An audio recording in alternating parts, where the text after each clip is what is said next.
¿Sí? 2:11, adelante. Perfecto. Bueno, pues buenas tardes a todas, a todos, a todes.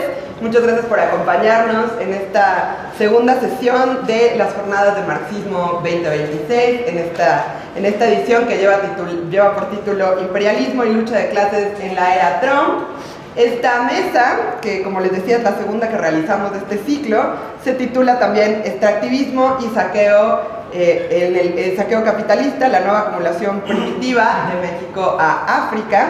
Y bueno, estamos muy contentos desde el equipo organizador de Ideas de Izquierda y junto a la agrupación juvenil anticapitalista de que nos acompañen en este panel Karina Kloster, David Barrios, remotamente desde Brasil André Barbieri. Como especialistas en el tema, los presentaré ahora que procedan a exponer.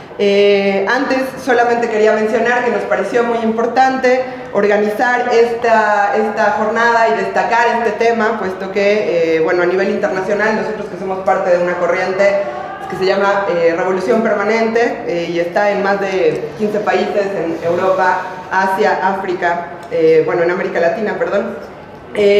Bueno, creemos que ahora el debate internacional marcado por el trumpismo, por una nueva ofensiva imperialista, tiene una arista muy importante vinculada al extractivismo, las nuevas políticas neoextractivistas, ¿no? Que bueno, algunas en realidad han sido sostenidas, ¿no? Como parte de un ciclo de acumulación capitalista y de la ofensiva neoliberal, y bueno, eso abre un debate también en relación a cómo enfrentar estas políticas, qué significado tienen en un momento en donde el capitalismo está en crisis y busca nuevas formas para recomponerse, para salir adelante a costa de profundizar precisamente la explotación de cualquier recurso, en particular de los bienes comunes naturales, pero también de la mano de obra, ¿no? Y de las distintas poblaciones humanas, animales, formas de vida en todo el planeta. En particular en México, en América Latina, también en África, esto ha tenido un rostro pues muy crudo, ¿no? Con muchísimos efectos sociales, ambientales, también políticos, ¿no? Vinculados precisamente a esta ubicación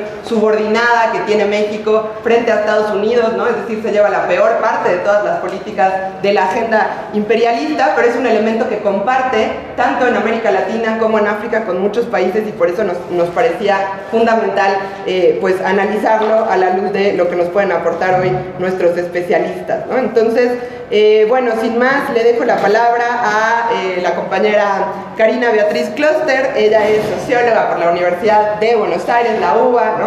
Maestra por la Flaxo y doctora en Ciencias Políticas y Sociales por esta universidad, donde también es docente de asignatura y es profesora investigadora de la Universidad Autónoma de la Ciudad de México. Actualmente codirige un proyecto CONACYT titulado Sistema Unificado de Información sobre Agua y Cuencas en México, y bueno, ha estudiado a lo largo de los años la conflictividad, el cambio social, las disputas en torno a los bienes comunes, y bueno, creemos que su mirada puede ser muy enriquecedora e importante para entender esta situación. Entonces, Karina, te dejo la palabra y te aviso a las 5, cuando te quedes.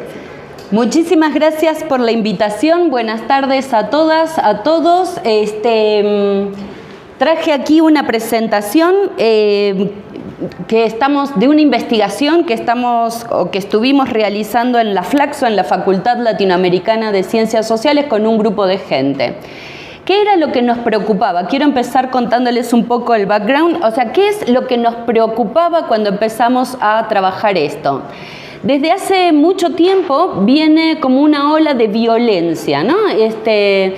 Y empezó con relación al crimen organizado, pero nosotros pensábamos que la nota roja, justamente, en realidad estaban encubriendo procesos que era necesario desentrañar para entender bien a qué nos referimos cuando hablamos de violencia.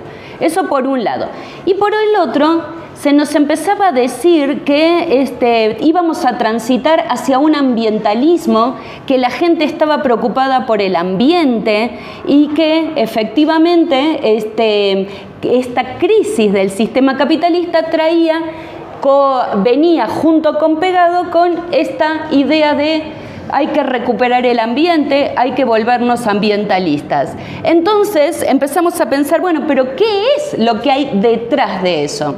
Pensando justamente, y ahora sí, con el tema de las jornadas marxistas y de Marx, pensábamos que en realidad una mirada crítica, una idea real de lo que está pasando tenía que desentrañar mucho más allá de la superficie, y eso es en primer lugar lo que nos enseña Marx con el pensamiento crítico, ir más allá, empezar a entender qué es lo que se está estructurando como problema social y cómo es posible unir estas dos grandes cuestiones, el problema del ambiente y el problema de la violencia.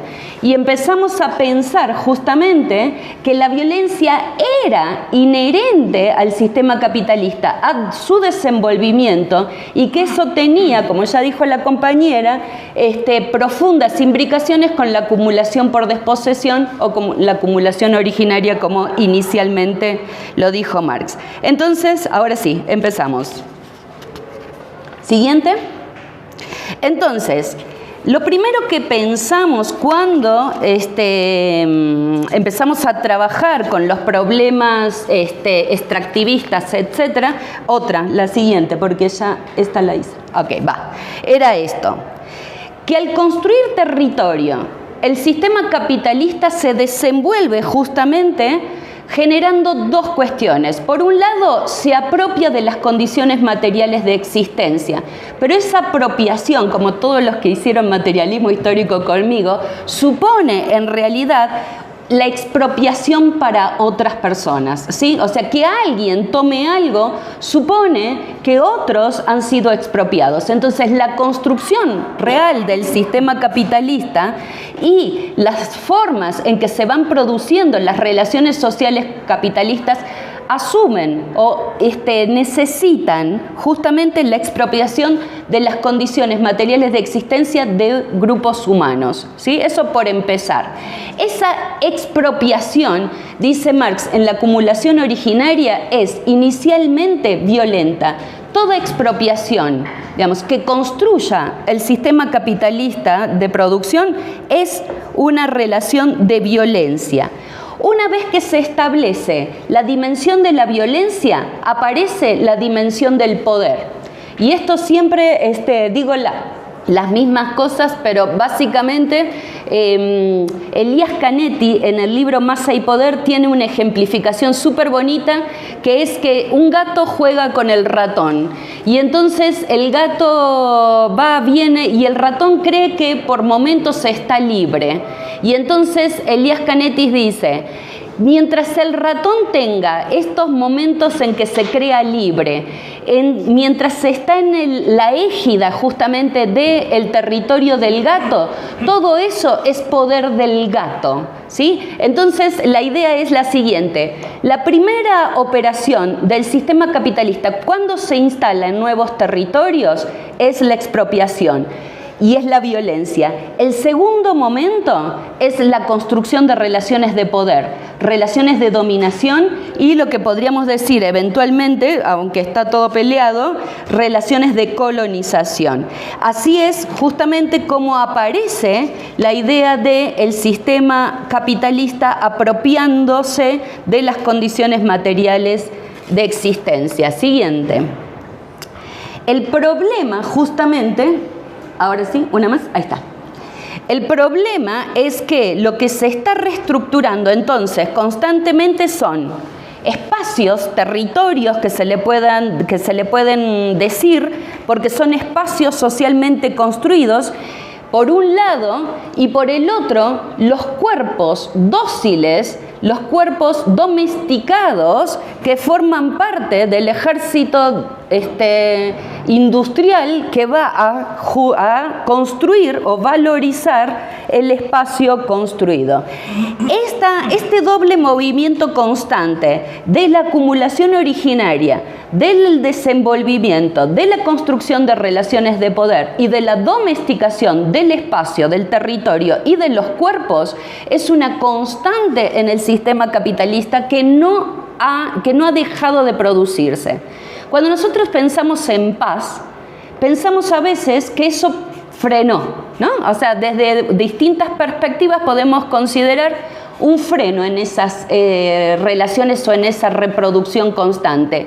Y lo que nos advierten, las formas de violencia, las formas de que el ambiente está cada vez más puesto, digamos, en jaque, nos advierte en realidad que esto que dijo Marx en 1800 y pico, en realidad se sigue produciendo, porque el sistema capitalista se sigue expandiendo. No es que está dado de una vez para otra, sino que podemos pensar, y siempre lo digo, en la idea de predominante. No todo es capitalismo en todo el mundo, pero las relaciones capitalistas son predominantes y organizan este modelo civilizatorio. Siguiente. Lo que dice la siguiente lámina justamente es que este avance que estamos considerando del espacio y de las personas llega un momento justamente que se unen, que se relacionan, que tienen una imbricación. El momento en que la destrucción territorial se imbrica o se juxtapone con la destrucción social y la construcción de pobreza, lo que tenemos ahí son lugares o situaciones de una muy alta vulnerabilidad, con una muy alta capacidad de construir justamente luchas. Hoy en día, como el marxismo ha sido tan atacado y como estas ideas han sido tan denostadas, digamos, hemos pasado de la lucha de clases a los movimientos sociales, a las resistencias. Entonces lo que podemos decir en esa imbricación es donde la gente resiste, así, porque hoy en día ya no estamos hablando casi de lucha de clases, aunque vuelve a ser efectivamente necesaria recuperar justamente el tema de clase porque siempre efectivamente está detrás de todas las grandes resistencias. Bien, entonces lo que están ahí viendo es esta doble contradicción del sistema capitalista. La destrucción, por un lado, del ambiente, digamos, en esta búsqueda constante de maximización de las ganancias, y la destrucción de las condiciones de las personas, con lo cual lo que tenemos es cada vez más un sistema que agravia personalmente la vida de las personas, pero además del planeta en general, porque ya ni siquiera podemos pensar solo en nosotros. Ok, sigamos un poquito más porque pronto me va a llegar el tiempo.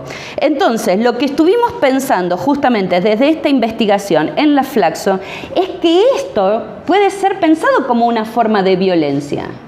Es una forma de violencia sistémica, estructural. Es la violencia que está siendo ejercida en la base del sistema capitalista y que empezábamos a pensar que tenía que tener una imbricación con las formas de violencia más por arriba, o sea, las formas de violencia roja de las notas de periódico, y que efectivamente esta violencia estructural tenía que guardar una relación con las formas de violencia contra las personas.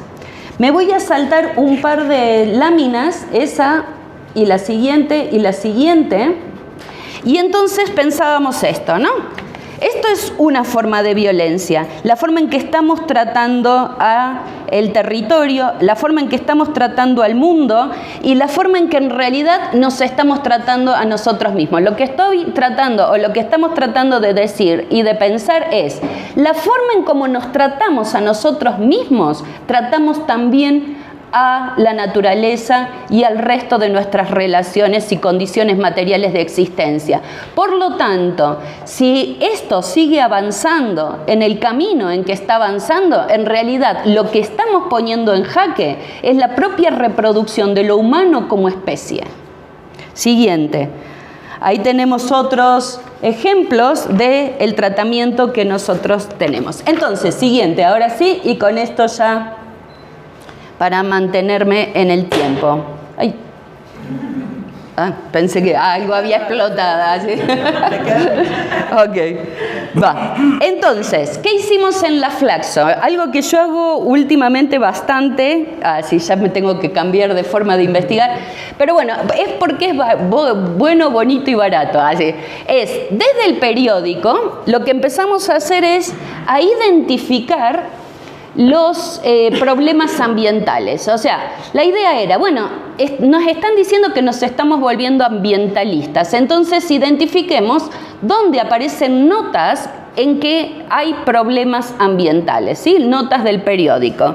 Y empezamos a sacar todas las notas que avanzaban sobre el tema justamente del ambiente y empezamos a ver la cantidad de menciones y el tipo de problemas que se estaban mencionando. Y lo que ahí tienen no está muy fácil de leer, pero lo primero entonces que genera problemas ambientales es la expansión urbana. ¿Sí? Y la siguiente es la actividad minera y la tercera, vamos a ponerlo las tres primeras, la infraestructura hidráulica, ¿sí? O sea, el desenvolvimiento del sistema capitalista, tal cual nosotros lo vivimos cotidianamente, genera estos problemas, digamos que parece que es modernidad, pero en realidad son vistos también como problemas ambientales. ¿A qué nos referimos con expansión de lo urbano? A las nuevas, al cártel inmobiliario, para decirlo rápidamente, ¿no? Esta expansión que se está haciendo de una manera que en realidad nadie está considerando que sea lo más sano posible. La actividad minera, todos ustedes saben, infraestructura hidráulica, que también forma parte de todo lo que es energía, porque es la necesidad de jalar agua para todas las actividades que se están desarrollando en México en este momento. Los periódicos son total nacional, se pueden hacer muchos otros cortes, el tema es después presentarlos y analizarlos, pero rapidito, las otras que generan problemas son actividades agropecuarias, vías de comunicación, actividad energética petrolera, todo el tema de la basura, el turismo genera contaminación, la actividad industrial manufacturera, tala, caza ilegal, la energía eólica, o sea, las energías limpias también producen problemas ambientales y la actividad pesquera. O sea, sí, todo lo que hacemos produce impacto ambiental. Siguiente. ¿Cuál es el impacto ambiental que producen cada una de estas? Deforestación, contaminación, extracción de agua, erosión y defaunación. ¿Sí? O sea, esto es lo que estamos haciéndole no solo a la naturaleza, a las otras especies, sino a nosotros mismos. Siguiente. Y ahora sí, esta sí es más complicada. Queríamos saber, en esta relación, digamos, naturaleza-sociedad, ¿sí? Que ya estuve tratando de instalarlo, ¿no? El deterioro ambiental versus la violencia que entre nosotros producimos, ¿sí? ¿Va? Queríamos empezar a pensar en el nexo entre las dos, queríamos encontrar esta conexión. Y entonces lo que empezamos a ver justamente es qué tipo de acciones se estaban haciendo en función de estos problemas ambientales señalados, ¿sí? Y lo que está señalado en los círculos, que seguramente no se ve mucho, es justamente el tema de los asesinatos, las torturas y las represiones. O sea, ¿cuáles son las actividades productivas humanas en general que producen más violencia? ¿Sí? O sea, que está señalado como murió alguien, fue criminalizada esa acción, etcétera, ¿sí? Y lo que tenemos es que efectivamente la actividad minera, que es la segunda ahí, es la que más problemas humanos tiene. O sea, hay una relación efectivamente, bueno, y la siguiente es la actividad, la infraestructura hidráulica. Y lo otro señalado justamente es la tala, caza ilegal. O sea, tenemos tres grandes productores de violencia entre las personas y lo que empezamos a pensar entonces, obviamente estos necesita bastante procesamiento, etcétera, pero empezamos a pensar justamente que hay determinadas actividades productivas que están usando efectivamente al crimen organizado o algún tipo de violencia para instalarse. Entonces, son actividades efectivamente que ocupan lo que Marx llamaría acumulación originaria, ¿sí? Si hay violencia, hay una advertencia, se está construyendo algo, se está construyendo territorio, se están domesticando justamente determinadas cuestiones. Pero si se fijan, otra cosa, y ya con esto me voy callando, todas tienen, todas las actividades, esa línea, esa columna, todas tienen algún tipo de porcentajes en mayor o menor medida. Quiere decir entonces que la instalación, insisto, de actividades productivas en este territorio significa necesariamente una instalación violenta. ¿Sí vamos con esa? O sea, el deterioro ambiental va junto con pegado con una determinada violencia entre las personas o violencia sistémica. Entonces, siguiente, ahora sí, voy concluyendo. ¿Cómo vamos del tiempo? Voy bárbaro. Sí. Sí. Ok, entonces, finalmente, lo que ya vengo diciendo desde siempre, la necesidad de acumulación de capital en esta nueva etapa produce nuevas formas de violencia, ¿no? ¿Quién conduce la violencia? Obviamente va cambiando de sujeto. Y esa es otra investigación que hicimos con otro grupo de gente de Latinoamérica, mis compañeras de la maestría, etcétera. Y lo que sacamos, que me pareció súper interesante, insisto, todas mis investigaciones nunca se terminan, porque no hay tiempo, si no, no podría estar en tantas cosas al mismo tiempo. Pero el punto que empezamos es el siguiente. Empezamos a ver el costo humano de la violencia en 4 países: Argentina, Colombia, Bolivia y México, obviamente. Y en ese momento México y Colombia todavía no eran progresistas y Argentina y Bolivia eran progresistas, sí, porque era en el 2010. ¿Cómo cambió la cosa? No hay tiempo para contar. Y entonces pensábamos justamente que el régimen político, eso también estuvo interesante, que el régimen político hacía justamente que las distintas formas de violencia cambiaran, ¿sí? O sea, dependía del régimen político. Entonces de nosotros así nos llenábamos la boca y decíamos, México y Colombia, por supuesto, como no han transitado hacia el populismo, tienen más violencia que Argentina y Bolivia. Final, para no hacer el cuento porque es otra investigación, nada que ver.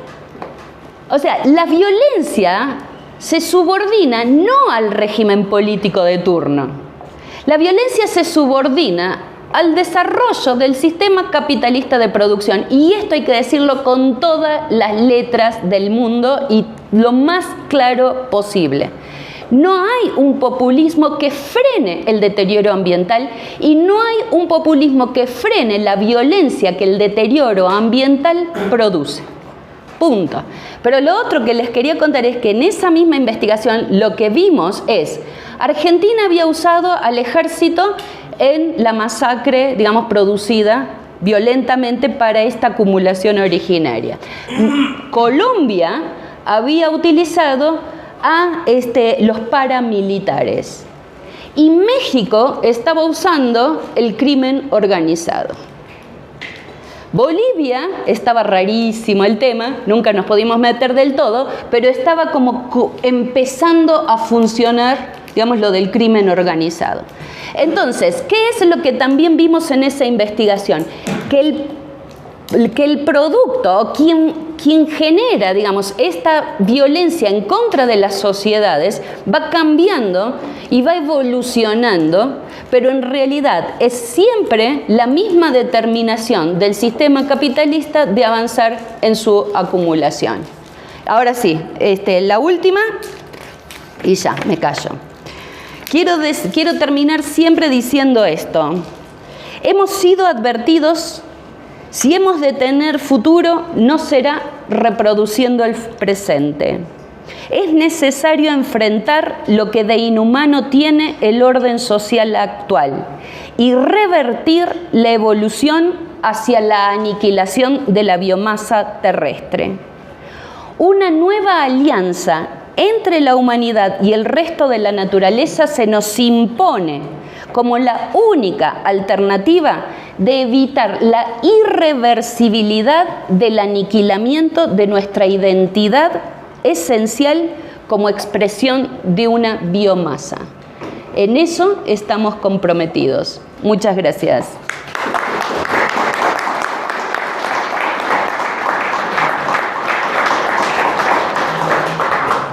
Pues gracias a ti, Karina, estuvo muy interesante, además me parece hiper complejo, muy simple, en 20 minutos, clarísimo para plantearnos esta relación entre las estructuras de violencia y de poder, su relación y su especificidad en no solo el modo de acumulación capitalista, sino las formas estatales específicas que tenemos en América Latina, en México en particular, ¿no? Cruzada por su relación con el imperialismo. Y creo que es una gran pregunta, una gran arista de la reflexión, ¿no? A mí me deja pensando si esa es la conclusión que nos depara ahora cuando precisamente todo el modelo imperialista está orientado a mantener a México como una economía esencialmente primaria, ¿no? O subordinada en aquellas ramas industriales más desarrolladas,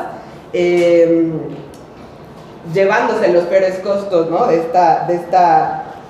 este desarrollo económico y productivo, ¿no? Que está basado precisamente en la minería, ¿no? En la exportación de materias primas, cómo eso se ubica en el marco de la disputa con China, ¿no? En este momento de competencia entre Estados Unidos y China, y lo que eso implica para nuestro territorio, y bueno, qué deja ver, ¿no? Cuando no se cambia el régimen de acumulación capitalista, ¿no? Y su relación y digamos lo que se expresa en la estructura estatal de un Estado capitalista, y solo se apuesta a cambiar aspectos del régimen político, ¿no? Y encuentra esos límites estructurales.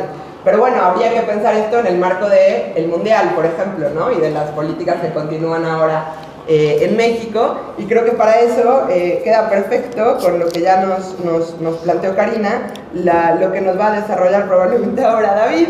David Barrios es doctor, es latinoamericanista de CEPA y por esta universidad, donde obtuvo también su grado de doctor.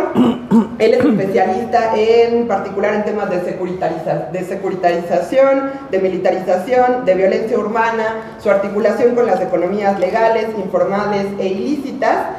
Particularmente fue premiado en su tesis doctoral, ¿no? A la mejor tesis por parte del CIAL, del Centro de Investigaciones sobre América Latina y el Caribe de aquí de la UNAM. Y bueno, tanto este trabajo, ¿no? Como su más reciente libro, La vida entre cercos, militarización social en el siglo XXI, son muy interesantes para entender precisamente esta dinámica, ¿no? De violencia desde el Estado, violencia desde grupos criminales, y bueno, cómo se expresa en el territorio y en las dinámicas sociales de movilización, etcétera. Entonces, David, te dejo la palabra y te aviso a los siguientes si quieres. Porfa, sí. Bueno, voy a retomar algunas cosas, o más bien tratar de no repetir o reiterar algunas cosas que ya explicó muy bien Karina. Y también quiero decir un poco de dónde salió este tema, o sea, porque el marco de la mesa es justamente el tema de las actividades extractivas o el extractivismo y su vinculación con los procesos de despojo. Entonces, esto proviene de, digamos, una cierta deriva que han tenido mis investigaciones, que me han pedido meterme a estos temas, porque yo en efecto siempre trabajé más el tema de violencia urbana, militarización. Entonces, esto tiene que ver con cosas que me han pedido en mi instituto, por ejemplo, de hacer trabajos sobre la llamada economía digital o los objetivos del desarrollo de la ONU. Y pues cada vez que tengo que hacer esas investigaciones, pues más bien profundizo en este lado oscuro, que es un poco también lo que nos estaba diciendo Karina, ¿no? Pero bueno, vamos con la siguiente, por favor. Bueno, en estas discusiones me parece que hay varias ausencias que voy a tratar de poner de relieve ahora, que tienen que ver justamente con entender este momento liminal en el cual nos encontramos como especie humana, pero que también ha puesto en riesgo a la naturaleza no humana. Por supuesto, algo que es muy importante cuando hablamos de actividades extractivas, extractivismo, es entender digamos, los intercambios ecológicos desiguales en su despliegue histórico. y también que por supuesto toda esta problemática está siendo cada vez más empalmada con los procesos de militarización y de seguridad por razones que ahorita voy a explicar. Y bueno, finalmente, si da tiempo, hablaré justamente de esto que ya anunciaba también Karina, que es como este papel que tienen las estructuras de la economía criminal también en los procesos de devastación socioambiental. Entonces vamos con la que sigue, porfa. Bueno, eso nada más es un epígrafe porque me parece muy, como sintomático. La primera es de los diarios de Colón, cuando 3 días después de haber llegado a la bahía de las islas estas de las Antillas, dice, pues en realidad a nosotros lo que nos interesa es el oro, ¿no? O sea, está muy bien que haya gente y que esté muy bonito y todo, pero en realidad lo único que nos importa es extraer las materias primas, ¿no? Y la segunda es una que se volvió bastante viral hace un par de años, que fueron las declaraciones de la, en ese entonces, comandanta del Comando Sur de Estados Unidos, cuando en una conferencia dijo, pues América Latina, claro que es importante para nosotras y nosotros, fundamentalmente porque tienen litio, agua, hidrocarburos fósiles, biodiversidad, ¿no? Y bueno, eso ahora lo voy a trabajar también un poquito más hacia el presente inmediato. La que sigue, por favor. Entonces, bueno, entender que esto en efecto es algo con una trayectoria histórica muy amplia, ¿no? O sea, sin toda la extracción de materias primas, especialmente minerales, pero también hasta la actualidad que han tenido, digamos, esta deriva de la diversión internacional del trabajo y de esos intercambios desiguales, pues el mundo no sería tal y como lo conocemos, ¿no? Por supuesto aquí hay toda una discusión de la teoría marxista de la dependencia, pero digamos que esto que ha posibilitado el ascenso de ciertas potencias para ser potencias hegemónicas, al mismo tiempo ha tenido históricamente ciertos impactos sobre nuestras poblaciones y nuestros entornos, ¿no? La que sigue, por favor. Y ahora nos encontramos con este momento en el cual se está pisando el acelerador sobre la extracción de materias primas, por lo menos por 3 razones. La primera es por el auge de esto que de manera muy problemática se le denomina la economía digital, y que tiene que ver con las pantallas, los celulares, los circuitos, los servidores, todo lo que tiene que ver, por supuesto, con la inteligencia artificial y demás, y que demanda cantidades gigantescas de minerales y de agua.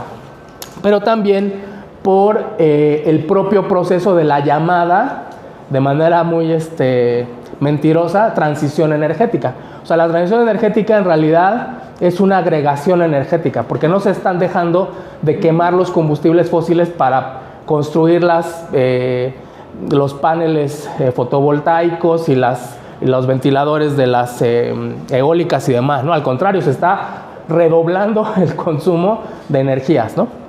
Y la última, que es, hace un par de días se cumplieron 4 años de la invasión de Rusia en Ucrania. Y por supuesto que sabemos que en América Latina, en África, en Asia, siempre ha habido guerras de baja intensidad, contrainsurgencia, guerras por la descoloniales y demás, pero lo que está ahora en el horizonte es el retorno de las guerras, también entre estados, con grandes potencias, con mucha tecnología, y entonces estas guerras también demandan una cantidad totalmente absurda de minerales y de hidrocarburos fósiles, pero además es bien sabido que los ejércitos o las labores de los ejércitos son los principales que más contribuyen con el CO2, ¿no? Especialmente el Departamento de Defensa de Estados Unidos. O sea, el Departamento de Defensa de Estados Unidos por sí mismo produce más CO2 que muchos países a nivel planetario, ¿no? La que sigue, por favor. Y bueno, ahí hay varias formas de entrarle a esta discusión, no me voy a detener mucho, pero quizá me voy a la última. O sea, ustedes han escuchado quizá varias de estas, lo del reloj del fin del mundo, los límites planetarios, la extracción masiva de especies. Y el capitaloceno es esta propuesta que pelea con la idea del antropoceno, precisamente porque establece que se trata de un despliegue que tiene que ver no con los seres humanos específicos, sino con un modo de producción. O sea, que lo que nos está llevando a esa catástrofe que no tiene precedentes, es precisamente este modo de producción, y por lo tanto tampoco hay que situarlo en la revolución industrial o en el momento en el que se generalizan los hidrocarburos fósiles, sino es algo que inicia con ciertos procesos también de estos este vínculo o este metabolismo sociedad-naturaleza desde antes incluso de la invasión europea en América, ¿no? La que sigue. Bueno, y tiene, perdón, su componente, o sea, en este libro que se llama Antropoceno o Capitaloceno, que coordinó Jason Moore, ahí hay un capítulo de McBrien que es donde él dice que el necroceno es, digamos, el complemento del capitaloceno, o sea, que en realidad en el ADN del capitalismo como modo de producción siempre estuvo implicada la posibilidad de la destrucción del planeta, ¿no? La que sigue, por favor. Y bueno, yo decía, yo siempre trabajé temas de violencia y además hice trabajo de campo en Ciudad Juárez, en Medellín, en Río de Janeiro, pero cuando me tuve que redirigir a estas temáticas, me pasó justo esto que fue lo que planteó Susan Sontag cuando tuvo conocimiento de adolescente o de niña de los campos de exterminio nazis, y dice que ella tuvo una epifanía negativa cuando vio las fotografías. Entonces, aproximarnos a estas problemáticas nos conduce un poco también a eso, ¿no? O sea, porque, digamos, plantea unos ciertos límites que no son solamente respecto a nuestra forma de vida, que esa sería la deriva un tanto fresa, cheta, para quien escuche en Argentina, de los colapsólogos, sino más bien que pone en riesgo toda la vida también de la naturaleza no humana, ¿no? La que sigue, por favor. Bueno, esa es una fotografía de cuando estuvimos por ahí en la caravana El Sur Resiste en Tabasco. Esta es una comunidad que se volvió muy famosa del bosque porque se la tragó el mar, justamente por la convergencia entre las plataformas de petróleo, la extracción de materiales de grava para la construcción de las refinerías y de los megaproyectos de infraestructura del sureste, y bueno, quedó así esa primaria. O sea, de un día para otro la vida efectivamente se paralizó en ese lugar, y bueno, el pizarrón de la escuela, ¿no? La que sigue, por favor. Y bueno, aquí me voy muy rápido porque ya lo planteó Karina. O sea, podemos pensar, por supuesto, en que aquí hay pues una deuda gigantesca para estudiar estos procesos con el planteamiento de Marx en el capítulo 24 del Capital. Después, la que sigue, en una discusión que se articuló hacia la década de los años 90, principios del 2000, también se empezó a recuperar mucho lo que había planteado Rosa Luxemburgo respecto a los mecanismos extraeconómicos que hacían posible justamente estos otros procesos de acumulación de capital. La que sigue, por favor. Y bueno, ahí viene ya finalmente la propuesta de Harvey, que dice, bueno, pero la acumulación originaria no es algo que pasó hace muchos siglos, sino que es algo, esa característica de violencia del capitalismo es algo que se reitera, ¿no? La que sigue, por favor. Y la que sigue también. Y bueno, ahí con Harvey ha habido muchas discusiones por muchas razones, que incluye bastantes cosas en su planteamiento. Y, o sea, yo solamente traigo esto a cuenta porque entiendo que también la parte conceptual es algo que interesa en estos espacios. Es una discusión que no está terminada y que tampoco creo que sea necesario como definirla así en este momento. Pero bueno, tan es vigente toda esta discusión que unos investigadores en Brasil plantearon esta idea de la acumulación entrelazada, que es pensar justamente esta articulación permanente entre los procesos violentos que provienen de la propia explotación, de la contradicción valor de uso, valor que se valoriza a sí mismo, o capital trabajo, o como le queramos decir, que no es lo mismo, por supuesto, ni significa las mismas cosas, pero bueno, va por ahí esa violencia. Y también con estos procesos de violencia, ¿no? Entonces, esto en términos teóricos o en una discusión, si tuviéramos tiempo y no tuviéramos el horizonte de la catástrofe enfrente, pues tendríamos mucho tiempo para discutir si en efecto esto ya estaba planteado originalmente, o sea, desde que Marx lo dijo en algún momento, o si lo tenemos también que seguir repensando, ¿no? La que sigue, por favor. Y esto es importante solamente, me parece, bueno, ahí va a quedar en la grabación, porque aquí básicamente lo que plantean estos autores es que, como en muchas otras discusiones teóricas, pues no hay un etapismo, o sea, hay procesos que están ocurriendo de manera simultánea y que no son etapas que ya cruzamos, ¿no? Sino que podemos efectivamente seguir pensando en procesos de violencia. Para decirlo rápido, en este momento, en el siglo XXI, hay un mayor número de esclavos en el planeta que cuando estaba el modo de producción esclavista, ¿no? Entonces, ahí va un poco por ahí la idea, ¿no? La que sigue, por favor.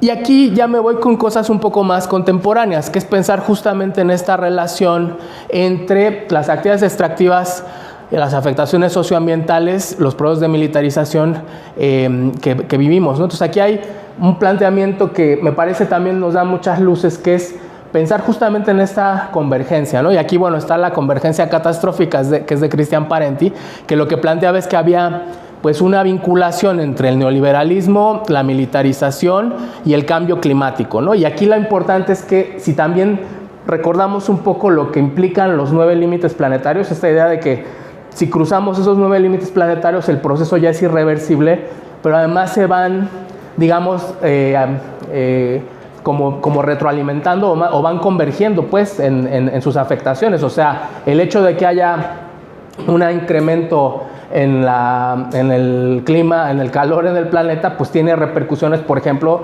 específicas en los océanos con la muerte masiva del coral y demás, ¿no? Entonces todo eso se va, digamos, como que va a tener un efecto dominó, ¿no?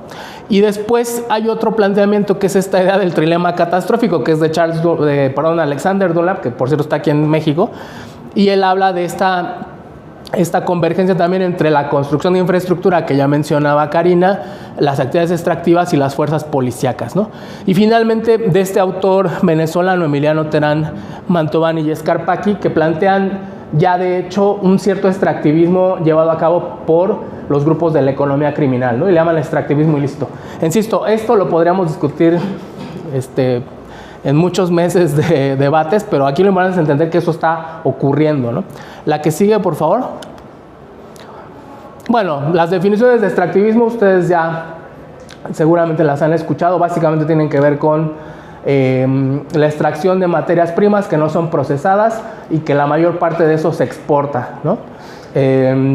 Esto, por supuesto, trajo la otra discusión sobre si los gobiernos considerados progresistas eran neoextractivistas, porque una buena parte de esa renta la redirigían hacia programas sociales, ¿no? Esa sería como una de las diferencias sustanciales, pero eso no implica, o sea, eso no hace que dejen de devastar el ambiente, o sea, son como dos discusiones diferentes. La que sigue, por favor. Y ya aquí me voy con lo último para no colgarme demasiado. Bueno, esto es el posture statement del año pasado del Comando Sur de Estados Unidos, o sea, es cuando piden dinero al Congreso, y entonces ahí plantean justamente cuál es el estado de la cuestión respecto a las materias primas en América Latina 2025.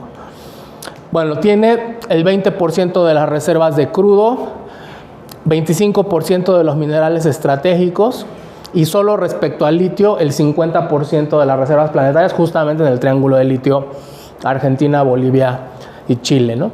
Tiene el 30% de las áreas boscosas y el 32% de las fuentes de agua dulce, ¿no?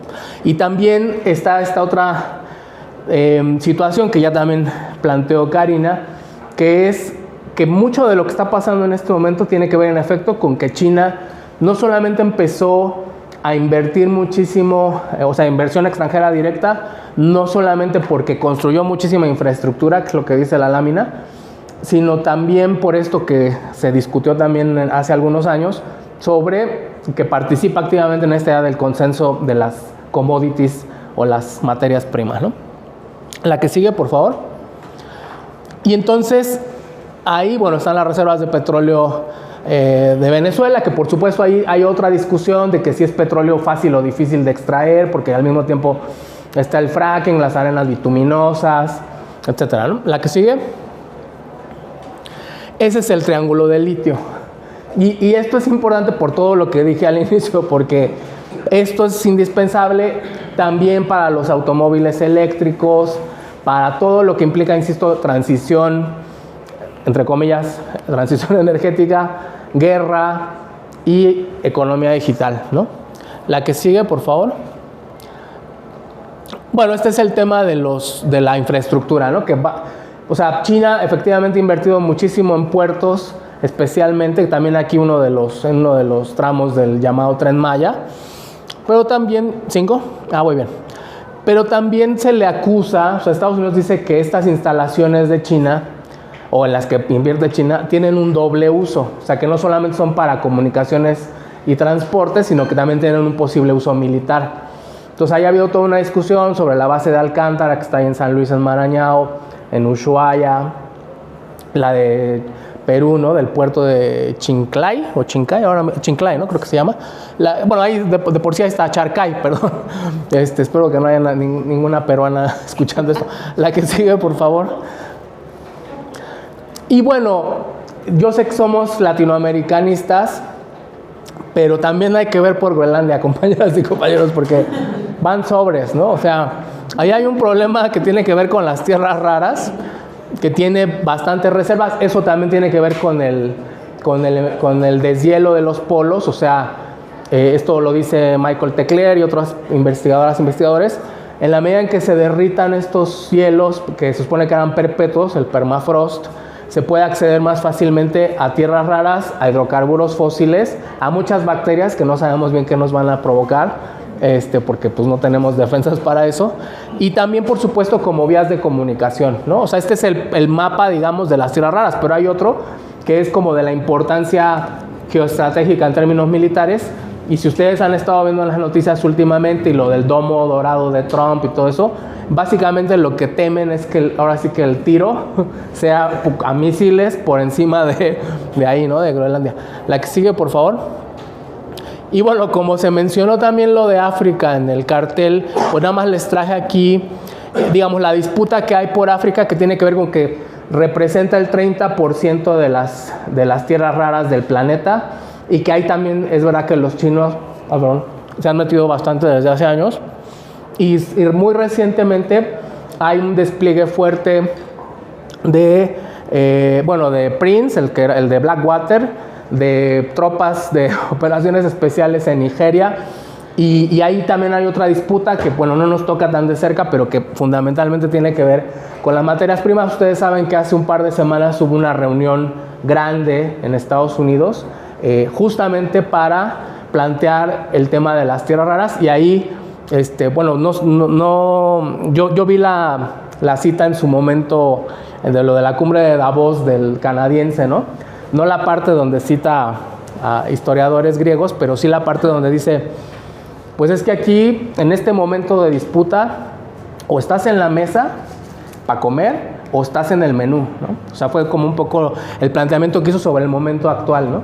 Y bueno, y claramente América Latina y África, pues no estamos en la mesa, ¿no? O sea, estamos más bien ahí como a ver por dónde le entran el diente. La que sigue, por favor, y creo que ya es la última. Ya las dos últimas nada más, la que sigue, porfa. Es, bueno, pensar que en efecto la economía criminal pues funciona como un sistema de especular al capitalismo, por supuesto en otra escala, con otras capacidades también, y entonces, bueno, que hay ahí también un comportamiento que yo pues he planteado como territoriales predatorias, pero está lo de Agnew y Oslender de territoriales superpuestas, que básicamente están pues también disputándose a la población y los bienes naturales para la expoliación.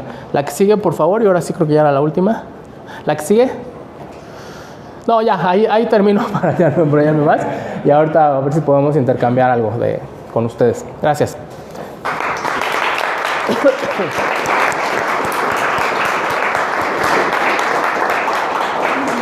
Muchas gracias, David. Olvidé decir, también es profesor de la facultad, aquí en la carrera de Estudios Latinoamericanos, y es profesor investigador del Instituto de Investigaciones Económicas.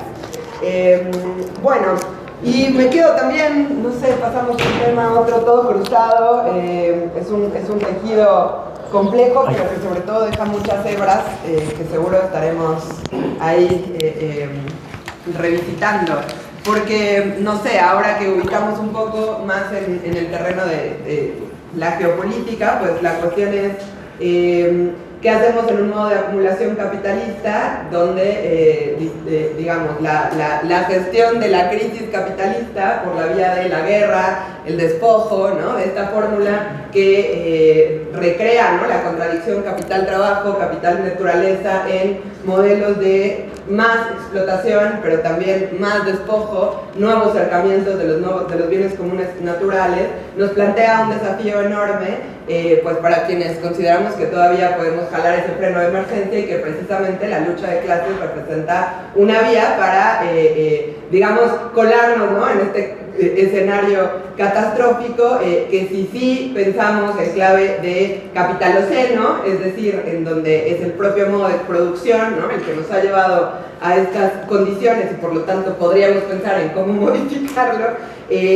no sé, creo que es importante en este sentido poder ubicar también que en donde están estos procesos de despojo, ¿no?, y de acumulación capitalista, ¿no?, y tanto por las geografías que mencionabas ahora, ¿no?, Colombia, Bolivia, el triángulo del litio entre Bolivia, Argentina y Chile, ¿no?, y después el propio escenario de África. Bueno, creo que hay que traer a colación que hoy estamos viendo que también son territorios donde hay lucha de clases, ¿no? Vimos revueltas el último periodo en varios países de Asia, en África, ¿no?, Marruecos, Madagascar, Nepal, Bangladesh, Sri Lanka, no sé, me faltan varios, pero cuestionando, ¿no?, los propios efectos de este modelo de acumulación, y en donde la gran pregunta es cómo hacemos para que esas revueltas sean algo más. Porque lo que nos ofrecen hoy como salida en esta gran disputa China-Estados Unidos, pues es un supuesto multilateralismo benevolente, ¿no?, en donde lo único que sabemos es que China está en un sentido replicando también estos mecanismos de despojo, de acumulación, de violencia y de superexplotación. Pero precisamente para eso invitamos a André Barbieri, que es camarada nuestro de la CRP, de la Corriente Revolución Permanente. Él milita en Brasil con nuestro grupo hermano, el Movimiento Revolucionario de Trabajadores. Es doctor en Ciencias Sociales por la Universidad Federal del Río Grande del Norte, ahí en el nordeste de Brasil. Y bueno, ha trabajado sobre todo temas en relación a China y su relación con Brasil, con América Latina, China y su modo de acumulación, su régimen político, y bueno, seguro nos podrá dar luz sobre qué dinámica está estableciendo esta potencia mundial con rasgos cada vez más imperialistas consolidados y bueno, qué nos depara, ¿no?, en este conflicto. Así que André, muchas gracias por acompañarnos. Probemos el audio a ver si se logró. Bueno, compañeros, muchas gracias por la invitación, por participar en la mesa. También a Karina, a David, me gustó mucho la discusión que plantean. Creo que es una charla muy necesaria para discutir en estos tiempos. A mí me pareció muy buenas las definiciones. Por ejemplo, cosas que son importantes para tratar, como el retorno de las guerras y el militarismo que planteó David. Y claro, frente a eso, recuperar la idea de la lucha de clases, ¿no? Ahí dijo bien Karina, y este horizonte de la transición socialista, otra forma de relación metabólica con la naturaleza, de la cual somos parte integral. Bueno, yo quería plantear algunas cosas en relación a una visión marxista de la relación interestatal, de la competencia de potencias que tenemos hoy, especialmente entre Estados Unidos y China. Perdónenme por mi portuñol, muy impreciso, pero voy a tratar de poner algunas ideas para contribuir al debate. Estamos en un periodo de agotamiento del ciclo neoliberal, ¿no? Creo que eso es importante porque los impactos desastrosos que tienen estas formas cada vez más destructivas con las cuales se lleva a cabo la apropiación capitalista de la naturaleza se da en este contexto, ¿no? Y de hecho, el elemento dominante en la situación internacional es esta disolución acelerada del orden neoliberal que prevaleció desde el fin de la Segunda Guerra Mundial, a través del cual Estados Unidos ejerció su hegemonía sobre el Occidente como principal potencia imperialista.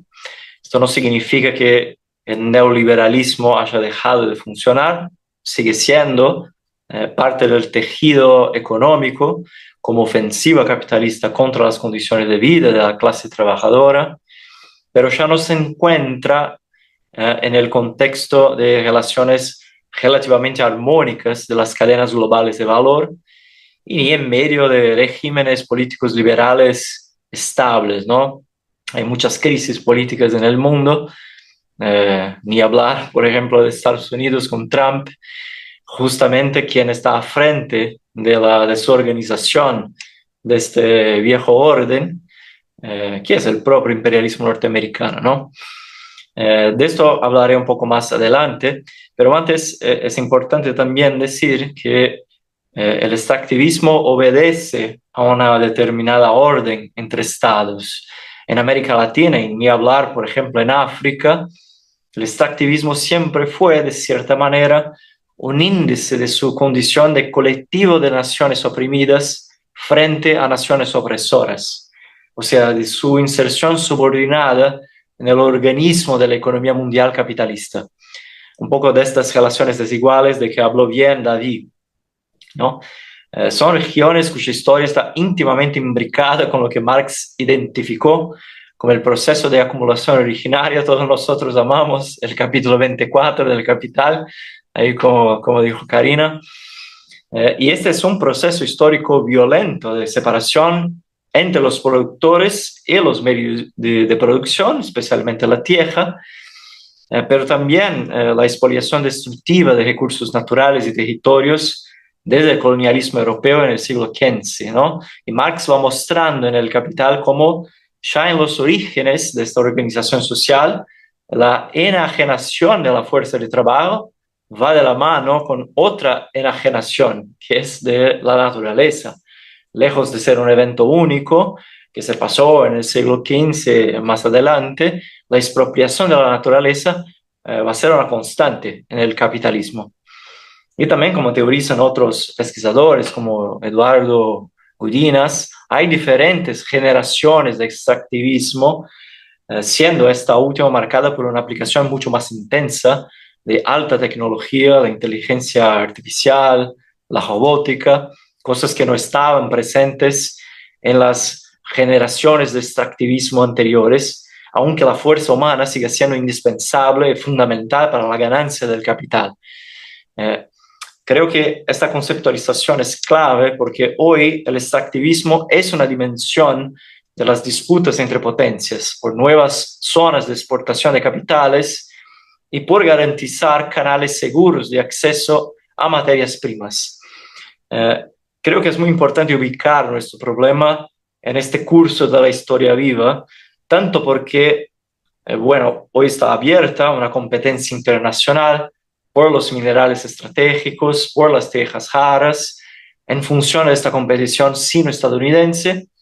Por ejemplo, la administración Trump ha firmado acuerdos de colaboración en materias de minerales con más de 20 países, de Argentina a Ucrania, de Groenlandia a Uzbekistán, en un esfuerzo un poco desesperado por tratar de quebrar el control que China hoy tiene sobre estos minerales, sobre el procesamiento incluso de estos minerales. Y dos, porque el desarrollo tecnológico científico actual cualifica un tipo específico de expoliación de la naturaleza.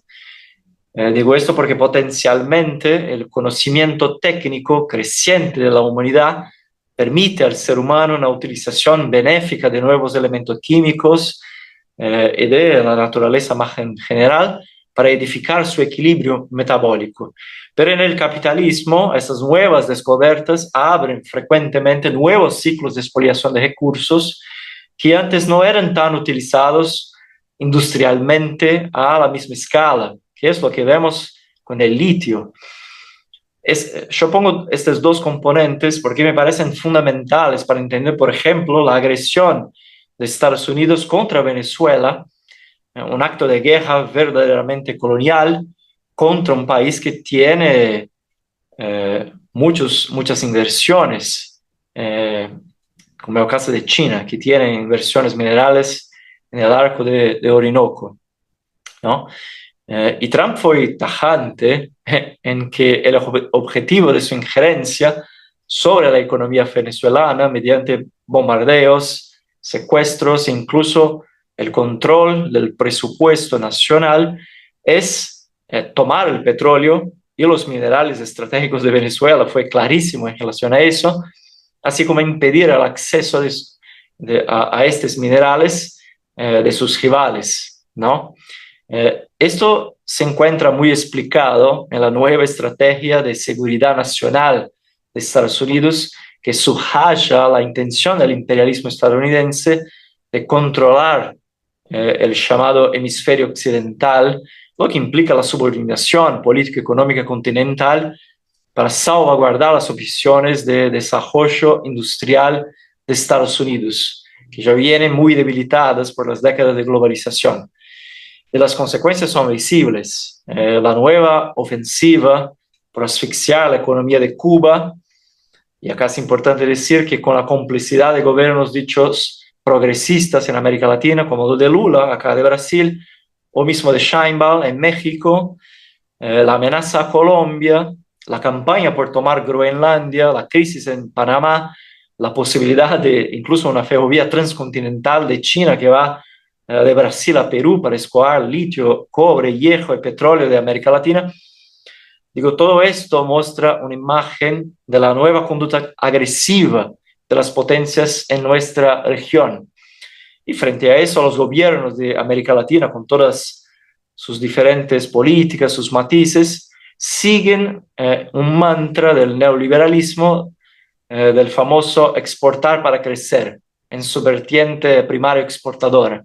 La ilusoria superación del atraso por medio de la quiebra, de la restricción comercial externa y la conquista de divisas, siempre con la entrega de los recursos naturales a la iniciativa privada, a las multinacionales, ¿no?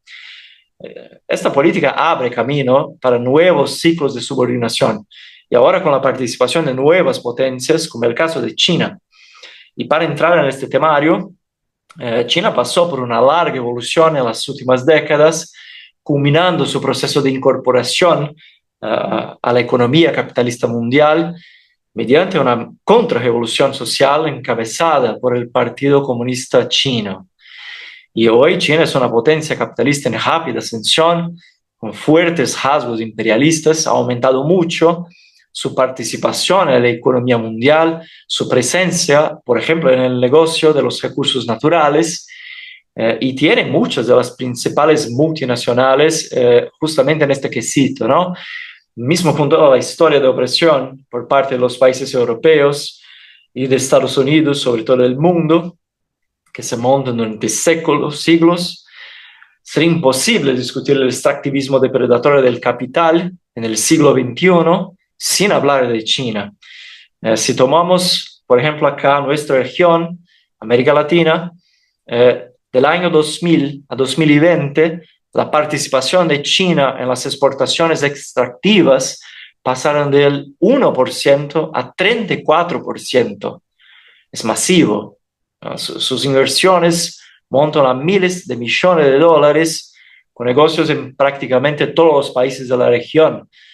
Para dar algunos ejemplos que creo que son importantes para tornar más gráfica este avance de China. En Argentina, China comanda exploraciones en muchas minas de litio, por ejemplo en Centenario Ratones, en Cauchaí, Olaroz y Tres Quebradas, operadas por sus empresas como Tsingshan Holding Group, Zijin Group, entre otros, que todo el litio de Argentina ya muy controlado en buena medida por las empresas estatales de China. En Perú hay emprendimientos significativos de China que involucran también obras de infraestructura portuaria, como es el caso del puerto de Chancay, pero también en San Juan de Marcona, la mina peruana de Las Bambas, que es una de las mayores minas de cobre del mundo, es de propiedad china, que tiene este hábito que es compartido por todas las empresas ya del imperialismo, digamos, tradicional del mundo, que es para explorar determinado territorio, se expulsa a las comunidades, se incluso vacía las ciudades y se crean nuevas ciudades fantasma en las cuales la población desplazada tiene que vivir, pero muchas veces no quiere vivir en estas localidades. En Perú hay muchas ciudades así, como es el caso de Morococha. Es una ciudad fantasma hoy que fue desplazada para que China ahí pudiera extraer sus minerios, ¿no? En Bolivia también tenemos un consorcio chino que firmó un acuerdo con el gobierno por el valor de $1.000.000.000 en 2023 para desarrollar sus reservas de litio. Y también este es el caso de Chile, ¿no? En que incluso el gobierno chino exigió tener prioridad absoluta sobre la mayor reserva de litio del país, que son las salinas de Atacama, ¿no? Incluso en México, si tomamos este caso específico, China ha avanzado bastante en sus negociaciones por el litio y otros minerales. Entonces, esta es una presencia, una participación muy grande que no era el caso de este país algunas décadas atrás, y ahora este crecimiento se avanzó exponencialmente. Esto yo digo solo por la cuestión de los minerales. Si vamos por la energía eléctrica, por ejemplo, que es un algo de las inversiones chinas acá en América Latina, por ejemplo, Brasil es un país que entrega mucho de las operadoras y las transmisoras de energía eléctrica para compañías chinas. Para tener una idea, ese es el caso de Perú, ¿no? En Perú, una sola empresa china controla la transmisión de energía para toda la región metropolitana de Lima, que es la capital del país, con decenas de millones de personas. Es un poder económico significativo ahí para convertirlo en poder político también, ¿no? Pero creo que es en África que se puede constatar quizás uno de los rasgos imperialistas más fuertes de China, porque esto está combinado ahí con una profundidad mayor de la exploración del trabajo humano y también de la exploración de la naturaleza. Y hay una historia ahí, porque desde los años 70 China construyó lazos con muchos países africanos, y tras la restauración capitalista de los años 90, impulsó sus inversiones africanas en paralelo a la reducción de la tensión del imperialismo occidental en África.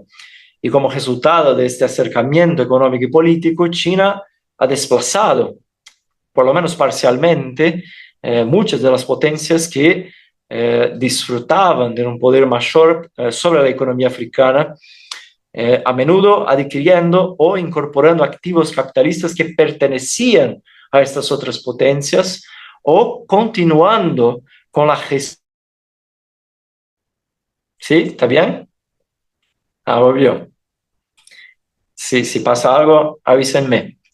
Pero yo decía justamente esta conversión de la influencia económica en influencia política, que es muy significativa por parte de las empresas chinas en este continente. Por ejemplo, las empresas chinas controlan 80% de la producción de cobalto y de cobre en la República Democrática del Congo, que es el país africano con mayor riquezas de minerales, ¿no? Que es muy codiciada por potencias como Estados Unidos, que ahora está tratando de entrar ahí con un atraso relativo porque no tuvo este interés en las décadas anteriores, ¿no? Y la República Democrática del Congo es donde se encuentra más de la mitad de la producción mundial de estos minerales.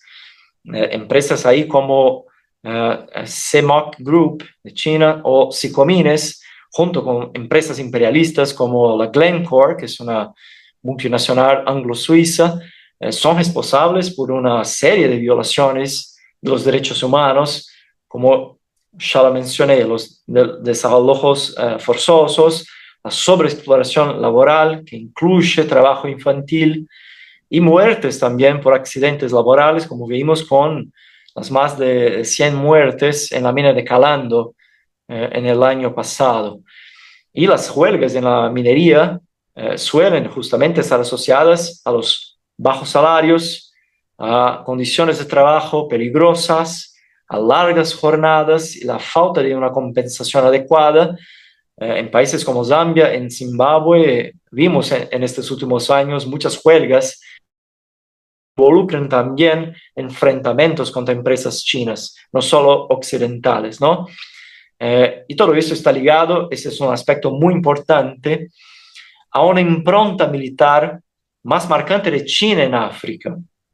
Ahí conectando un poco con lo que dijo David, porque países como Mozambique, Namibia, Tanzania, la Zambia, Zimbabue, bueno, son países que reciben más del 90% de sus armas de China y mantienen relaciones de seguridad muy estrechas con Pekín, porque empresas de defensa chinas, por ejemplo, Norinco, que es una gigante de la producción de armas, han abierto oficinas comerciales en estos países y terminan por utilizarlos como bases para expandir sus operaciones de suministro regular de armas y municiones en todo el Sahel, en Burkina Faso, en esos países de África Occidental que yo mencionaba, que es una región en la cual el imperialismo francés tuvo mucho peso, está perdiendo un poco de sus posiciones, y entra mucho ahí este bloque dito multilateral de Rusia y China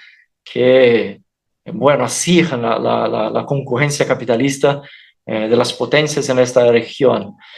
Claro, obviamente todo lo que yo digo no se compara con lo que tiene el Estados Unidos en el continente, que tiene muchas bases militares, tiene un comando militar en África, pero lo importante de distinguir es que esta es una dinámica en mutación que se debe llevar en cuenta, porque cuanto más se expanda, cuanto más se enriqueza y se torne más poderosa la potencia china, yo creo que más marcante van a quedar no solo los aspectos de subordinación económica e influencia política, pero también militar. China es hoy un factor del acirramiento de las contradicciones militares de las potencias capitalistas, que no tienen en perspectiva una solución pacífica dentro de este sistema capitalista, ¿no? Bueno, para ir concluyendo y usar este tiempo, yo quería demostrar un poco con estos cuadros más breves de América Latina y lo que pasa también en África, esta nueva pesa de las disputas de potencias que marcan mucho lo que discutimos acerca del extractivismo, ¿no? Antonio Gramsci, que es este marxista italiano muy importante del siglo XX, decía que el lugar de un Estado en el sistema internacional viene dado por su capacidad para imprimir a la actividad estatal una línea autónoma que influye y repercute en otros estados. Yo creo que es una definición muy buena porque en su condición de gran potencia capitalista en ascenso, la China de Xi Jinping no solo imprime a su conducta estatal una orientación cada vez más autónoma, sino que también imprime su huella en la política estatal de innumerables países, aquí especialmente de África, como yo estoy mencionando. Y eso da un panorama sobre los desafíos de los marxistas en el siglo XX. Estamos rodeados por las catástrofes capitalistas que son generadas en Occidente y también en Oriente, para decir de alguna manera, y las supuestas salidas multilaterales que se muestran absolutamente no confiables, ¿no? Porque China no quiere derrubar este sistema, quiere mejorar su posición dentro de la jerarquía de estados en este mismo esquema de expoliación del capital. No es un aliado a mi visión de los pueblos en la lucha imperiosa contra el imperialismo estadounidense, mucho menos una alternativa a las penurias de la población trabajadora, si lo que discutimos es justamente retomar este horizonte socialista de la transición que pueda generar una sociedad con una relación mucho más armónica con la naturaleza. La transición socialista que justamente implica retomar el concepto de la lucha de clases, de la revolución social, del sujeto, de la clase trabajadora, junto con los indígenas, las comunidades locales, las organizaciones de ecologistas en esta alianza potente que puede dar una salida independiente de todos los estados que ahora compiten entre sí, ¿no? Pero esto, yo quería solo plantear algunos primeros elementos para contribuir en el debate del extractivismo a partir de este ángulo. Muchas gracias.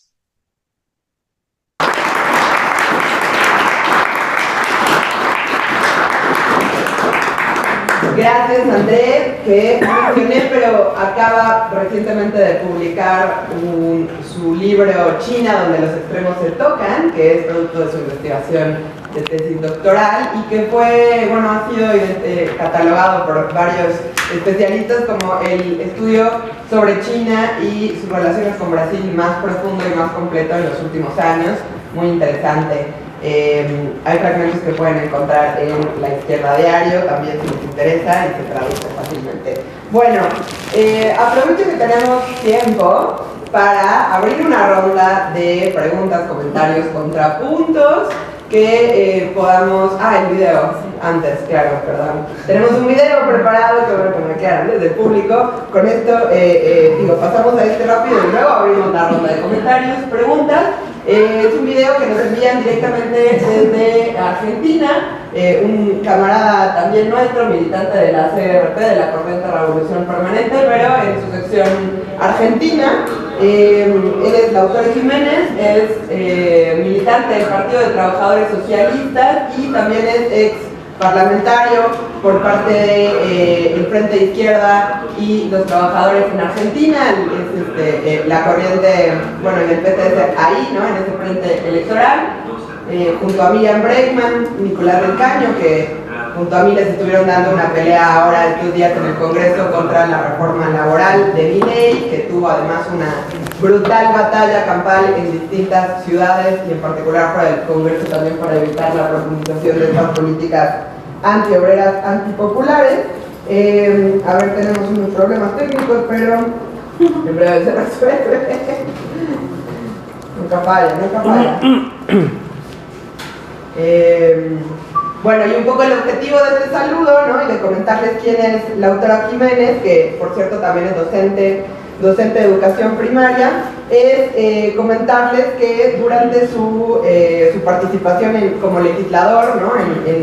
en la provincia de Mendoza, él presentó durante su cargo una de las principales y primeras iniciativas de ley de protección integral de humedales, ¿no? Como para también incluso explorar qué vías, qué alternativas se pueden pelear desde las calles, desde los espacios de organización comunitaria, popular, en los centros de trabajo y en los sindicatos, y coronar con una batalla legal, ¿no? Por ampliar la defensa de los bienes comunes naturales y la naturaleza. Hola compañeras y compañeros de México. Mi nombre es Lautaro Jiménez, soy miembro del Partido de los Trabajadores Socialistas de la Argentina, integrante de la Red Internacional de la Izquierda Diario. Tuve la oportunidad de participar durante mi mandato como legislador de la gran lucha que lleva adelante el pueblo de mi provincia, la provincia de Mendoza, en el oeste argentino, ubicada en los Andes centrales, y que viene siendo víctima, como gran parte de nuestros territorios en América Latina, de diferentes ofensivas extractivistas, entre ellas la más fuerte quizás, que es la que se impulsa a través del negocio de la megaminería, una práctica que es sumamente destructiva del ambiente, que consume una cantidad irracional de agua en territorios que suelen ser, como en nuestro caso, desérticos y que dependen de pequeños ríos, con prácticas sumamente contaminantes, utilizando sustancias químicas prohibidas en los países que muchas veces son los originarios de estas mismas empresas multinacionales. Desde hace 3 meses venimos llevando adelante movilizaciones multitudinarias, cortes de ruta, protestas en las calles, luchando para frenar el avance de nuevos proyectos que quieren imponer. Esto no es nuevo, llevamos más de 20 años en donde estas luchas vienen logrando frenar el avance de diferentes proyectos y cambios legislativos a favor de la contaminación ambiental. Sin embargo, una y otra vez vuelven adelante a cargar con la resistencia de estos pueblos, porque justamente el capitalismo está enraizado, está proyectado hacia este tipo de prácticas destructivas del medio ambiente, para los cuales la vida de los pueblos y los derechos de la naturaleza no tienen, por supuesto, ningún lugar. Por ello, que ustedes estén llevando adelante este ciclo de charlas, estos foros, estos debates, y que aborden esta problemática tan importante para los pueblos de la América Latina, es muy valioso y muy importante para nosotros. Les deseo éxitos en estas deliberaciones y que podamos seguir construyendo juntos una alternativa socialista para superar esta ofensiva tan destructiva que lleva adelante el capitalismo sobre nuestras vidas y nuestros territorios.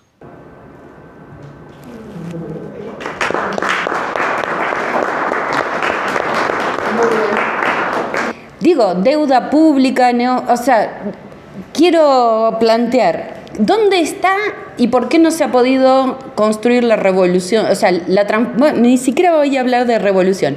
¿Por qué no se ha podido generar una verdadera transformación que sea una alternativa al sistema capitalista? Para mí esa es la pregunta del millón y lo que hay que seguir debatiendo y pensando. ¿Sí estamos de acuerdo? Porque si estamos acá es porque tenemos N cantidad de posibilidades tecnológicas incluso de hacer unos muy buenos diagnósticos acerca de que nos estamos llevando directito a la chingada, básicamente. El punto es entonces, ¿qué es lo que podemos hacer y construir para frenar en nuestras propias capacidades? Digamos, creo que hay categorías que hay que revisar, como por ejemplo proletariado, fuerza de trabajo, fábrica, digamos, ¿dónde está la fuerza social capaz de generar una real transformación? O sea, a mí me parece que tendríamos que empezar a pensar quiénes son, porque mientras nosotros nos quedamos acá pensando, tenemos una revolución en puertas. Para mí, el crimen organizado es mucho más revolucionario en este momento que todo lo que nosotros podemos ser capaces de hacer. Digo, que hayan matado al Mencho y que hayan frenado determinadas instituciones como las educativas, digamos, y es uno solo. Imagínense si los cárteles se ponen de acuerdo. Yo ya me estaba imaginando yendo, ¿cómo me voy a Argentina cuando cierren todos los aeropuertos? En serio, o sea, digo, hay que mover un poco el avispero, hay que romper con las categorías que tal vez en algún momento sirvieron, pero que ahora no sirven para pensar hacia dónde tenemos que ir, qué es lo que podemos construir con lo que somos y con lo que somos capaces de pensar. Simplemente eso. Gracias. Bueno, yo quizá en otro, como en otra escala ya no tanto del análisis, sino más bien como atendiendo a esta idea de ser, que me considero bastante pesimista del intelecto, pero optimista en la voluntad. Yo creo que, por ejemplo, ahorita se viene un periodo de luchas potenciales muy importantes en México, derivadas fundamentalmente de lo que va a implicar el Mundial de Fútbol, porque ahí se sintetizan una serie de contradicciones que tienen que ver con la búsqueda de las personas desaparecidas. Justo están ahorita circulando noticias de que están intentando prohibir que se peguen las pesquisas en la ciudad de Guadalajara, donde acaba de ser el operativo al que hacía alusión Karina. Y también hay mucho descontento acumulado que por lo menos creo que se va a dirigir hacia eso, ¿no? O sea, el magisterio democrático se va a movilizar en ese marco, las familias de personas desaparecidas, la gente que está luchando contra la gentrificación, contra los desalojos en el centro de la ciudad. Entonces, yo creo que por un lado, también porque ahí hay pues unas ciertas agendas de lucha que creo que sí estaría bueno que acompañáramos, o sea, como estar ahí con esa gente en ese momento, aunque no seamos directamente familiares de personas desaparecidas o que no seamos gente vinculada con el magisterio democrático, pero creo que hay que acompañar esas luchas porque, por supuesto, habrá mucha visibilidad de lo que ocurra también y más, y ahorita me voy con la segunda parte que va a terminar siendo también un poco pesimista, perdón, que es que con lo que pasó ahora en Guadalajara, no sé si han notado, pero aparentemente se está fabricando un feliz consenso de la lucha contra el narcotráfico, cosa que no habían logrado otros sexenios. Entonces, yo creo que ahí tenemos que estar muy atentos, porque básicamente eso quiere decir que se va a fomentar muchísimo más la militarización en el momento en el que ocurre el megaevento deportivo. Y bueno, ahí la gente de Brasil lo sabe porque le tocó durante 10 años, especialmente a los de Río de Janeiro. Entonces, ahí el asunto es que tenemos que tener los ojos ahí. Y también creo que algo que nos corresponde desde los espacios de lucha y académicos y de comunicación y lo que sea, pues es justamente denunciar eso. O sea, que no puede ser que estemos retrocediendo en el tiempo y que entonces en 2026 parezca que en efecto es una lucha entre buenos y malos del narcotráfico y la sociedad. O sea, porque por las razones estructurales que le dieron pie a ese dominio de las actividades de la economía criminal, porque tiene que ver, por supuesto, con la agenda de intervención de Estados Unidos en este momento en la región, y porque además, si conocemos las causas estructurales de por qué ocurre todo esto, pues tenemos que actuar en correspondencia. Y ya finalizo diciendo que, o sea, a mí hay conceptos que no me gustan cuando se ponen como de moda. No me refiero a estos otros que sí, por supuesto que hay que seguirlos discutiendo sobre la clase trabajadora, digamos, ¿no? Pero, por ejemplo, esto de guerra híbrida nunca me ha gustado por razones que ahorita no va a dar tiempo de precisar. Pero hay otro concepto que ahora ya tiene tiempo, pero que emergió mucho con lo de Venezuela, que es lo de la guerra cognitiva. Y yo también pensé, híjole, esta es otra jalada que quién sabe quién se inventó y todo el mundo va a empezar a hablar de eso, pero eso sí es doctrinario. O sea, sí hay un documento de la OTAN donde hablan de la guerra cognitiva, sí hay, las operaciones especiales están pensando la dimensión de la guerra cognitiva, y sobre todo la gente joven que está aquí en el espacio, pues es algo que les toca profundamente, porque justamente tiene que ver como con la intersección entre la desinformación, la propaganda, la inteligencia artificial, lo digital, las redes sociales. Entonces, lo ejemplifico y con esto ya termino. Yo estuve en noviembre en Medellín en un evento de una red que justo ayer fue nuestro primer evento público, justo sobre geopolítica, militarización, todo esto, ¿no? Entonces, había gente de Venezuela y en su presentación, en noviembre de 2025, nos enseñaron unos videos que estaban circulando por WhatsApp, hechos con inteligencia artificial, donde lo que se mostraba era un ataque a Caracas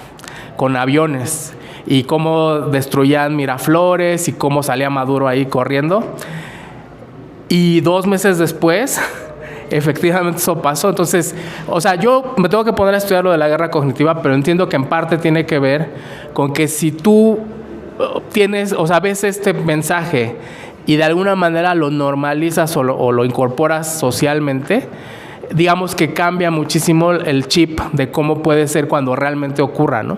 Entonces, yo creo que ahí tenemos como muchas maneras de pensar las luchas que vienen. Insisto, hay agendas muy específicas, hay las de la información, la guerra cognitiva, etcétera, ¿no? Y yo creo que ahí es algo que está, o sea, sí tenemos que preparar todo lo demás, la organización y la integración de las distintas luchas, pero ahorita ya en este momento hay una serie de cosas que están enfrente. Entonces también tenemos que pensar cómo vamos a participar ahí. Muy bien, gracias. Andrés, desde el Cono Sur, ¿quieres comentar algo de cierre? Tenemos 5 minutitos. Hola, sí, solo rápido. Agradecer de nuevo la invitación, el debate con David, Karina, me pareció muy buenas justamente los planteos. Ahí yo lo que pondría es que si tratamos de extractivismo, hay algunos conceptos más clásicos, digamos, del marxismo que pensando en su complejidad, una cabeza creativa, mantienen toda su fuerza, porque la lucha contra el extractivismo es necesariamente anticapitalista, es antiimperialista y necesita de la independencia de clases, porque ya vimos que los distintos gobiernos están con sus modos particulares de acción dispuestos a seguir la entrega de nuestros recursos naturales, y estos estados muestran que no son sujetos, ¿no?, de esta pelea. Yo creo que la única forma de llevar adelante los aspectos más progresivos de esta perspectiva post-extractivista en sus distintas variantes es mediante la vinculación de la problemática del extractivismo con un cuestionamiento de raíz de las condiciones del capitalismo dependiente, y subrayar la importancia de que los movimientos que se encuentran luchando hoy en los territorios de toda América Latina, las comunidades originarias, las asambleas socioambientales, apunten a articular alianzas junto a los trabajadores, sus organizaciones, reconociendo el poder social que tiene esta clase para paralizar la producción y reorganizarla. Hubo muchos cambios en la economía capitalista en este último siglo, pero un cambio que no hubo es que la clase trabajadora sigue siendo, tiene esa función central en el centro nevrálgico de la economía capitalista. Esta potente alianza puede dar una solución que va mucho más allá de lo que muchas veces gobiernos, otras instituciones, inclusive sus instituciones más degeneradas, se incluye ahí el narcotráfico, pueden plantear. Pero bueno, yo creo que esta perspectiva de tribunos del pueblo está muy bien para pensar en este problema estructural que tenemos acá en América Latina, en perspectiva articular fuerzas materiales que van más allá de los horizontes muy limitados que nos plantean los gobiernos del capital. Entonces yo plantearía esto. Más una vez, muchas gracias por la invitación y por poder compartir la mesa con ustedes.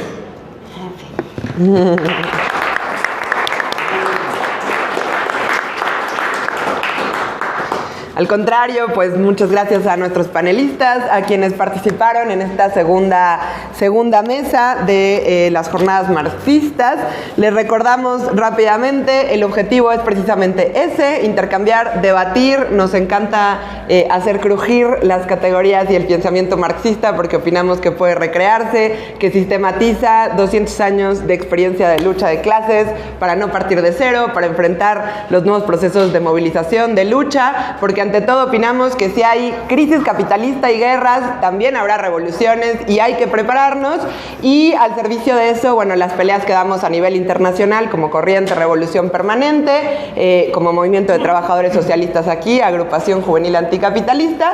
Les invitamos a seguir este debate porque además hemos escrito libros, artículos, decenas de hojas, en tanto que en efecto es un debate vivo, ¿no? Y tiene un montón de dimensiones, aristas, problemáticas a través de La Izquierda Diario. Y las siguientes sesiones: martes 3 de marzo, 1 de la tarde, Facultad de Ciencias Políticas y Sociales, las mujeres frente a la guerra y el aporte de las socialistas. Opinamos que es un tema crucial, precisamente porque además permite, ¿no?, repensar qué política hacia los trabajadores, ¿no? Inicio industrial, guerra, y las socialistas demostraron que la clase obrera va más allá de la fábrica, pero que la fábrica es fundamental, que las mujeres encabezan la ofensiva frente a la guerra, y hoy consideramos que frente al feminismo liberal de la 4T, que nos convence de que hay que confiar en quienes hacen la guerra, ocupan y militarizan nuestros territorios, tenemos que levantar este feminismo socialista de clase, combativo, anticapitalista y antiimperialista de cara al 8 de marzo.